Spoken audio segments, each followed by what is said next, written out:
Bienvenue sur Compta Online Info.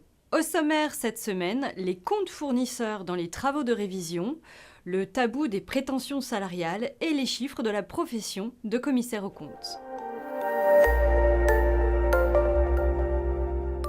C'est au moment de la révision des comptes que les cabinets d'expertise comptable s'attachent à justifier leurs comptes de tiers lorsque ce n'est pas fait tous les mois pour étaler la charge de travail. Lorsqu'un compte fournisseur présente un solde débiteur, c'est souvent le signe d'une anomalie. Il manque une facture, un règlement a été comptabilisé dans le mauvais compte, une facture est comptabilisée pour un mauvais montant.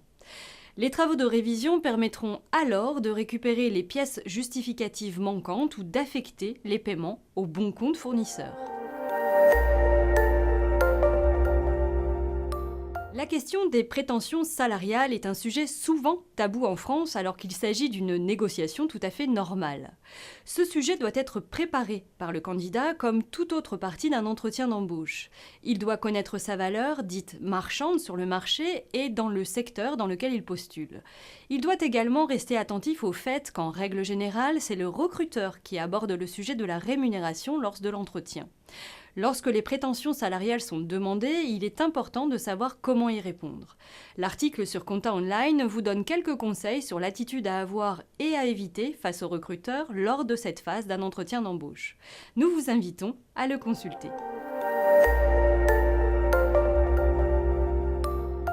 Les commissaires aux comptes, ce sont 12 879 personnes physiques et 6 248 sociétés inscrites à la Compagnie nationale des commissaires aux comptes.